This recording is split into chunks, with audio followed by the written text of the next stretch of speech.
Hello, welcome to my channel. Today I am going to discuss all about the hydraulic conveyor, how hydraulic conveyor works and what are the different procedure it actually takes to find out how to work properly to convey the material from one place to another place, and another important thing, that is what are the design consideration for finding out how hydraulic conveyor works.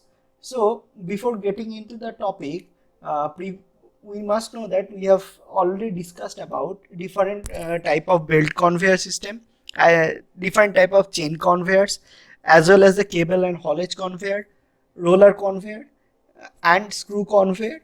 Okay, so we have already discussed all of these things, and based on all of these things, we have also discussed about how these type of conveyors can be designed.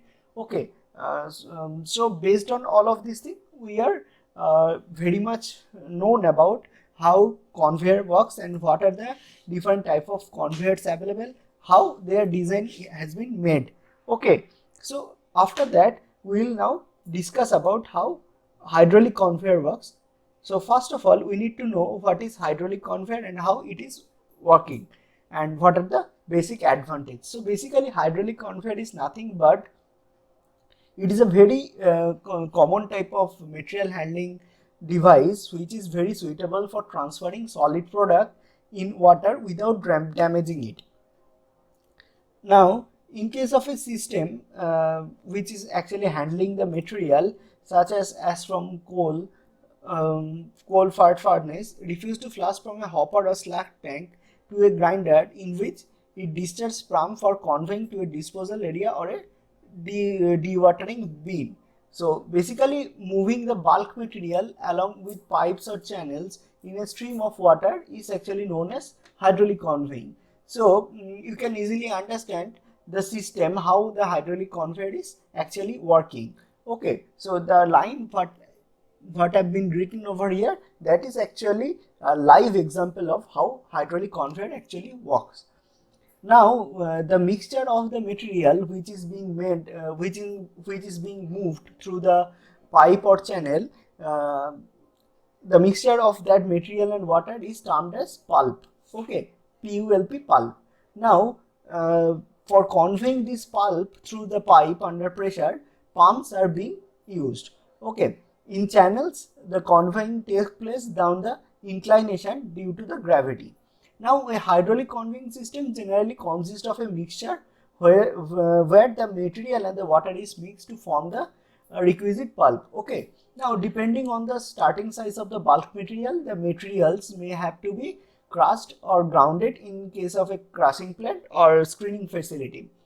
Then the pulp is being prepared, and the prepared pulp is being pumped by a suitable pumping or piping system. And in certain installation, a suitable recovery system may be incorporated at the delivery end for the dewatering of material, because sometimes the material should be taken out from the conveyor belt as a solid form, okay, without water. Now these hydraulic conveyor, they are used in various industries, mining operations normally, and various type of construction works. Some of the most popular use are to dispose ash and slag from boiler rooms.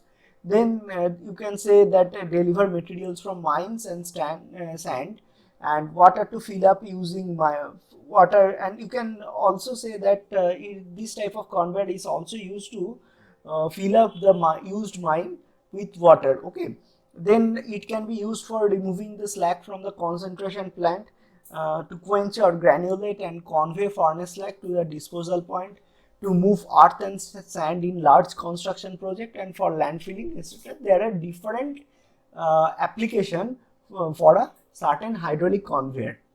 Now you must know what are the basic advantage and disadvantage of a hydraulic conveyor. So in case of hand advantage, you can say that high capacity of material that can be conveyed over a considerable length, and this considerable length can be considered as tens of kilometers. Okay, then another point is that comparatively it is very simple and low running cost equipment are used, and that's why their maintenance cost is also low.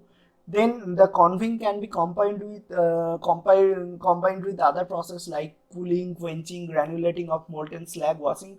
What I have already said earlier. Okay. Then it is very easily say flexible, and you can say that flexibility in selection and subsequent modification can be done within the route. Okay, route of conveying. Then it is a very easy and safe controllable type of conveying system. So these are the basic advantage what we know actually. And other than this type of advantages, there are also some limitation and disadvantage associated with hydraulic conveyor. So basically, in case of disadvantage, the materials which is being conveyed are quite limited. Okay, only small side bulk materials which do not react or got dissolved in water, that only can be conveyed through a hydraulic conveyor. Now, for a bulk material handling system, it cannot be used in case of a cold condition when water may freeze. Okay, so this is one of the most important disadvantage. Okay, and another important disadvantage is since water is being used, humidity is being increased when operating in a closed environment. Again, another thing is that disposal or recirculation of water is often difficult and costly. Crushing and mixing added power intensive operation. Then degradation of some material due to the mixing of water may happen. Choking of the pipeline may happen particularly at the bends and the fittings. Okay, so these are the basic disadvantage what we can easily find out. Now we'll see how actually hydraulic conveyor works through a video. Okay, then we'll discuss about the design aspects of a hydraulic conveyor.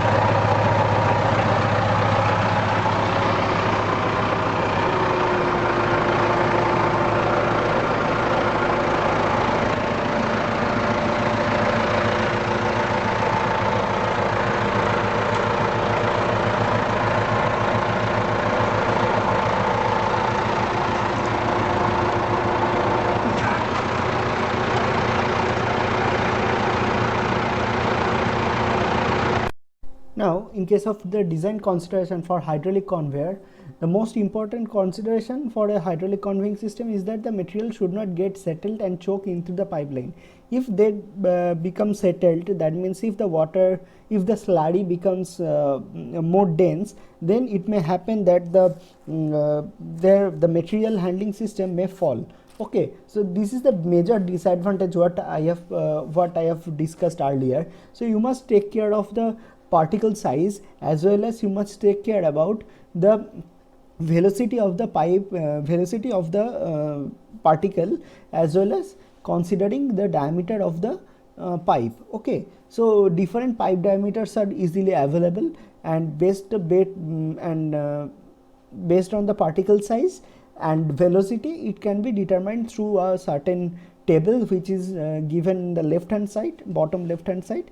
And basically volume of water is generally 2 to 5 times of the volume of bulk material it is being considered. Okay, now we will see the design consideration for a hydraulic conveyor. So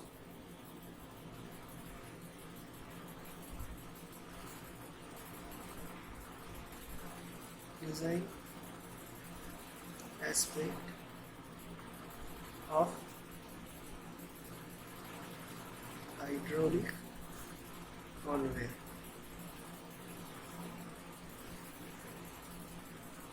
Okay, so most important consideration in case of any hydraulic conveying system is that the material should not get settled and choke into that pipeline. Now, if we consider the settling velocity, we consider the settling velocity as settling velocity in form of meter per second for the spherical particles in pipe, then it will become the settling velocity, that is V suffix P in case of pipeline, that is 0.55 root over of A dash small v dash minus 1 root over of A dash bracket in bracket v dash minus 1. Now this A dash is the particle size, that will be again in mm. V dash, that is the specific weight.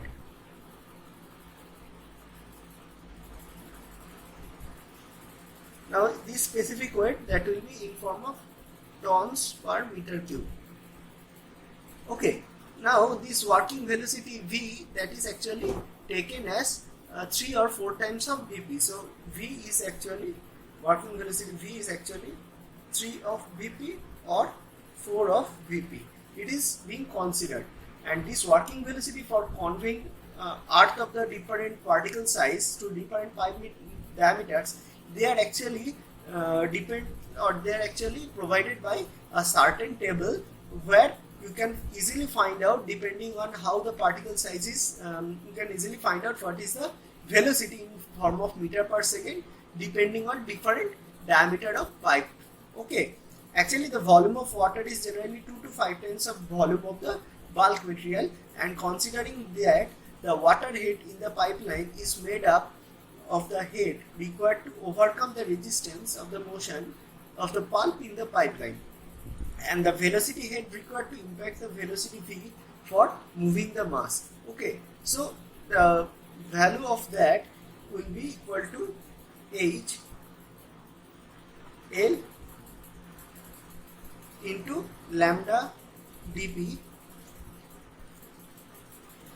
lambda by small dp into v squared by 2g plus v square by 2g, and it will equal to L lambda by small dp plus 1 v square by 2g meters of water. Okay, so this h is actually nothing but the water head. Okay, water head, where this L is the length of the pipe, lambda hydraulic loss factor. Okay, V is the pulp velocity, and this pulp velocity is calculated in form of meter per second. Then small dp, that means the diameter of the pipe, dia of pipe, that will be in mm, in meter. Okay, so by this way you can easily find out the water head. And again, if we need to find out what the value of the hydraulic loss factor, so the value of the hydraulic loss factor, that is given by this equation, 0.03 plus 0.018 by root over of v dp into vp dash, where this vp dash, that is the specific weight of pulp. Okay, now normally this value is actually taken as lambda value 0.04 to 0.045. Okay, so by taking this value you can easily calculate, this is taken for the normal velocity and pulp concentration. So this is the actual design aspect of any kind of hydraulic conveyor. So when we are discussing about this hydraulic conveyor, at the end of this presentation, or you can say this lecture, we can say that moving bulk material along pipe channels in a stream of water is basically known as hydraulic conveying. And in case of hydraulic conveying, you can easily say that hydraulic conveying is actually happened with a mixture of material and water, which is actually known as pulp. Okay, pumping system is being associated for this hydraulic conveying system. High capacity of material can be easily conveyed, and you must know that we can easily convey high capacity of material, but we must take care of that the material must not be soluble in water, since the water is used for conveying purpose. That's why it is very comparatively low running cost and low maintenance cost as well. Okay, then conveying can be combined with other process like cooling, heating, or removing of slags. So the different process can be associated, and flexibility of selection is a very important thing, and subsequent modification can be done during the route, and this process is generally safe and easily controllable at any point of time. So this is a hydraulic conveyor, and you know all of these various type of conveyor. Our next video will be on the pneumatic conveyor. Thanks for watching this video. If you like this video, please hit the like button, share this video, and please subscribe my channel for getting more and more video. Thank you.